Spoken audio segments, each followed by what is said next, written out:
Hello, Assalamualaikum. My name is Kunal Sharma and I am a student of BS Vision Science at Isra University, Al Ibrahim Eye Hospital, Karachi. My topic is third nerve palsy, or we can say in other words, oculomotor nerve disorder. First of all, I will tell you about neuroanatomy of third nerve. After this, I will tell you about causes of third nerve palsy. And after this, I will tell you about the clinical features of third nerve palsy.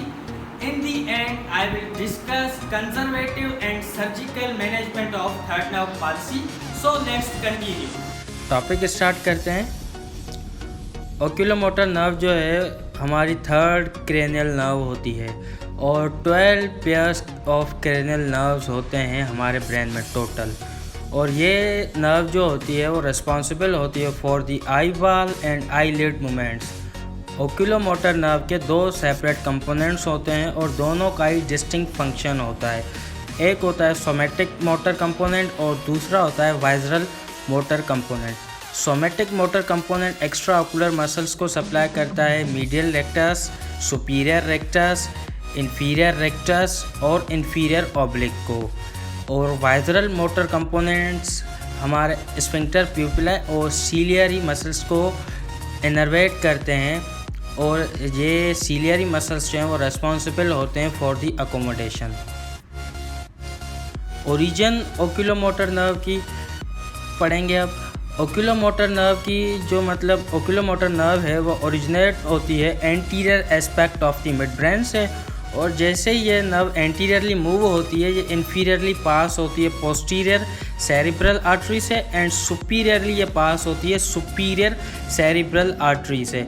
और ये nerve जो है cavernous sinus के lateral aspect से enter होती है और cavernous sinus के अंदर ये इंटरनल कैरोटिड प्लेक्सिस से अपनी सिंपैथेटिक ब्रांचेस रिसीव करती है। जैसे कि आप पिक्चर में देख रहे हैं कि ओक्यूलोमोटर नर्व जो है वो ओरिजिनेट हो रही है मिड ब्रेन से और सुपीरियर सेरिब्रल आर्टरी के सुपीरियर साइड से पास हो रही है और पोस्टीरियर सेरिब्रल आर्टरी के इंफीरियर साइड से पास हो रही है। उसके बाद ये नर्व जा कैवर्नस साइनस में जा रही है। कैवर्नस साइनस से नर्व पास होकर सुपीरियर ऑर्बिटल फिशर में जा रही है। अच्छा, सुपीरियर ऑर्बिटल फिशर में जब जा रही है तो ये नर्व दो पार्ट्स में, दो ब्रांचेस में डिवाइड हो रही है, सुपीरियर ब्रांच और इंफीरियर ब्रांच। इसको हम आगे पढ़ेंगे। अच्छा, जो मैंने पिछली स्लाइड में बात की कि सुपीरियर ऑर्बिटल फिशर में जब ये नर्व एंटर होती है तो इस पॉइंट पर ये दो ब्रांचेस में डिस्ट्रीब्यूट हो जाती है, सुपीरियर ब्रांच और इंफीरियर ब्रांच।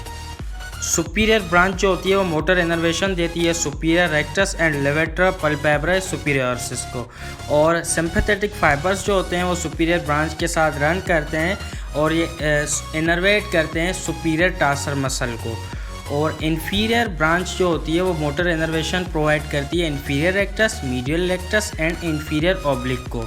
और ये आल्सो मतलब कि प्री गैंग्लियन पैरासिम्पैथेटिक फाइबर्स जो होते हैं इसके वो इनर्वेट करते हैं स्फिंक्टर प्यूपिला और सीलियरी मसल्स को, जो कि रेस्पॉन्सिबल होते हैं for the accommodation. Nuclear complex की बात करें तो इसका जो न्यूक्लियस है वो सिचुएटेड है मिड ब्रेन में at the level of superior colliculus ventral to the Sylvian aqueduct. अच्छा, इसके 5 मेन मोटर सब न्यूक्लिया होते हैं। अच्छा, दो मतलब के 4 जो होते हैं वो पेयर में होते हैं और एक जो होता है वो अनपेयर्ड होता है, वो सिंगल होता है। लेवेटर पल्पेब्रल सुपीरियरसिस का जो सब न्यूक्लिया होता है वो सिंगल होता है, कॉमन कॉडल सिंगल न्यूक्लिया होता है।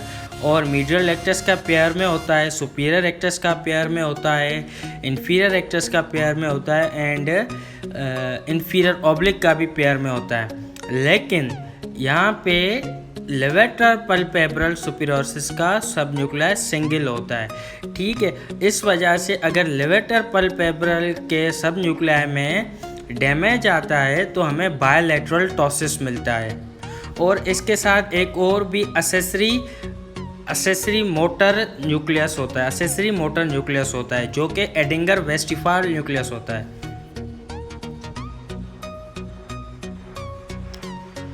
अब ओक्यूलोमोटर नर्व पाल्सी की बात करेंगे।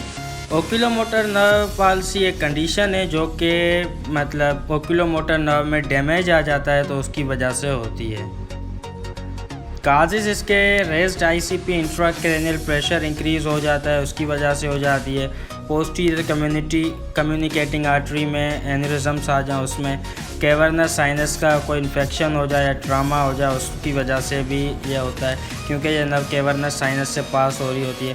माइक्रोवास्कुलर डिजीज़ हैं जैसे कि डायबिटीज़ है या हाइपरटेंशन है, इसकी वजह से भी थर्ड नर्व पाल्सी में मिलती है। या क्लोज्ड हेड ट्रामा, ये भी काज है थर्ड नर्व पाल्सी का। फीचर्स की अगर बात करें तो ड्रॉपिंग ऑफ आईलिड, अगर हमारी मतलब के इन्फीरियर ब्रांच हमारी या कंप्लीट थर्ड नर्व पाल्सी है तो हमें ड्रॉपिंग ऑफ आईलिड मिलेगी जिसको हम टॉसिस कहते हैं। डिप्लोपिया में भी present. Diplopia depend upon the ptosis कितना है। अगर कंप्लीट टॉसिस है पेशेंट को तो डिप्लोपिया नहीं होगा क्योंकि विजुअल एक्सिस हमारा कम्प्लीटली कवर हो जाएगा तो सिंगल इमेज ही हमारी आई में एंटर होगी। अगर पार्शल टॉसिस है तो हमारा half of the visual axis cover हो रहा है तो डिप्लोपिया होगा और पेन में भी प्रेजेंट हो सकता है। साइंस की अगर बात करें तो जो अफेक्टेड आई होगी वो एक्सोट्रोपिक, इंटोटेड एंड हाइपोट्रोपिक होगी। सिंपल लैंग्वेज में बात करें तो आई हमारी डाउन एंड आउट होगी थर्ड नर्व पाल्सी में। टॉसिस मिलेगा और पिक्चर में आप देख रहे हैं कि एलिवेशन भी लिमिटेड है, एडक्शन लिमिटेड है, डिप्रेशन लिमिटेड है और प्यूपिल भी हमें डायलेटेड मिलेगा with defective accommodation. Muscle C के लिए हमें मतलब ओवर एक्शन मिलेगा contralateral, lateral rectus, superior rectus, superior oblique and inferior oblique का। अच्छा, यहाँ पे ये जो मसल साइकिली है ये कंप्लीट थर्ड नर्व पाल्सी के अकॉर्डिंगली यहाँ पे है। अगर हमारी डिविजनल थर्ड नर्व पाल्सी है या आइसोलेटेड है तो उसमें मसल साइकिली डिफरेंट मिलेगा। डिप्लोपिया मिलेगा हमें। H P face turn to the unaffected side. HP भी यहाँ पे कंप्लीट थर्ड नर्व पाल्सी के हिसाब से मैंने लिखी है कि face turn to the unaffected side. अगर डिविजनल या आइसोलेटेड थर्ड नर्व पाल्सी होगी तो उसमें HP डिफरेंट होगा। एबरेंट रीजनरेशन भी को कंट्रैक्शन होगी मसल्स की। इन्वेस्टिगेशन में मेडिकल और ऑफ्थाल्मिक हिस्ट्री हम लेंगे। ऑफ्थाल्मिक एग्जामिनेशन बहुत ज़रूरी होती है। ऑर्थोप्टिक असेसमेंट बहुत ज़्यादा ज़रूरी होती है। एंगल ऑफ डेविएशन को मेजर करते हैं, ऑक्यूलिटी मोमेंट्स चेक करते हैं ऑर्थोप्टिक असेसमेंट में। हेस चार्ट हम करते हैं। हेस चार्ट बहुत ज़्यादा ज़रूरी होता है पाल्सीज़ में, न्यूरोजेनिक स्ट्रैबिस्मस में। हेस चार्ट में आप देखेंगे जो अफेक्टेड आई होगी उसकी इनर एंड आउटर दोनों फील्ड्स जो हैं वो कंस्ट्रिक्टेड मिलेंगी, जबकि कंट्रोलेटरल आई में ओवर एक्शन मिलेगा मसल्स का।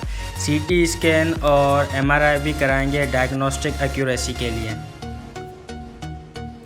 मैनेजमेंट जो है स्पॉन्टेनियस खुद ब खुद रिकवरी के चांसेस बहुत लो होते हैं एक्वायर्ड थर्ड नर्व पाल्सी में, ठीक है, क्योंकि ये माइक्रोवास्कुलर डिजीज़ होती है समटाइम्स, तो मतलब इसमें खुद ब खुद रिकवरी के चांसेस लो होते हैं। हाँ, अगर पाल्सी एन्यूरिज्म या किसी ट्रॉमा की वजह से हो रही है तो उसमें इम्प्रूवमेंट के चांसेस होते हैं, लेकिन कम्प्लीटली जो इम्प्रूवमेंट हो वो बहुत रेयर केसेस में होता है।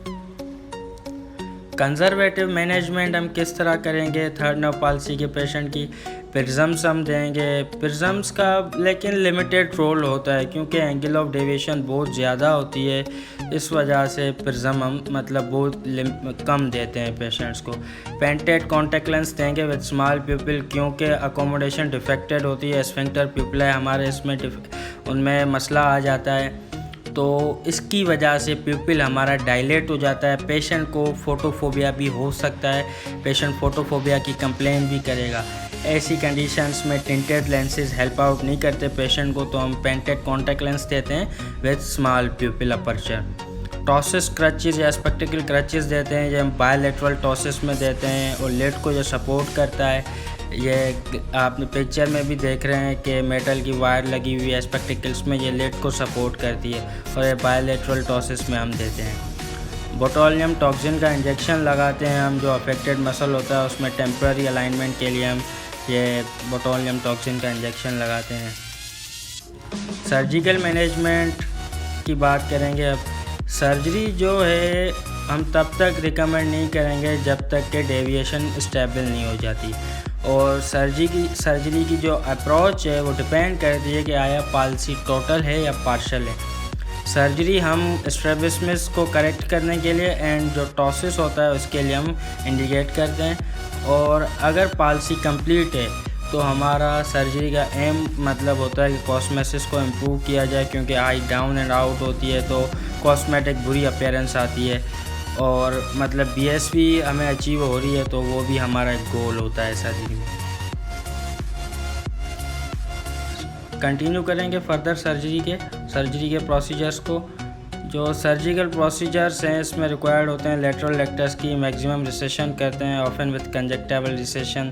मीडियल रेक्टस की मैक्सिमम रिसेक्शन करते हैं। ट्रांसपोजिशन करते हैं सुपीरियर ऑब्लिक की मीडियल रेक्टस के साथ। अच्छा, ट्रांसपोजिशन मतलब कि एक मसल को कट करके दूसरे मसल के साथ अटैच कर देते हैं। जैसे कि थर्ड नर्व पॉलिसी में मीडियल रेक्टस भी अफेक्ट होता है, तो मीडियल रेक्टस सुपीरियर ऑब्लिक हमारा नॉर्मल मसल होता है मोस्ट ऑफ द टाइम, तो सुपीरियर ऑब्लिक को कट करके मीडियल रेक्टस के साथ अटैच कर देते हैं, और लेटरल रेक्टस की रिसेशन करते हैं combined with medial rectus resection. Thank you.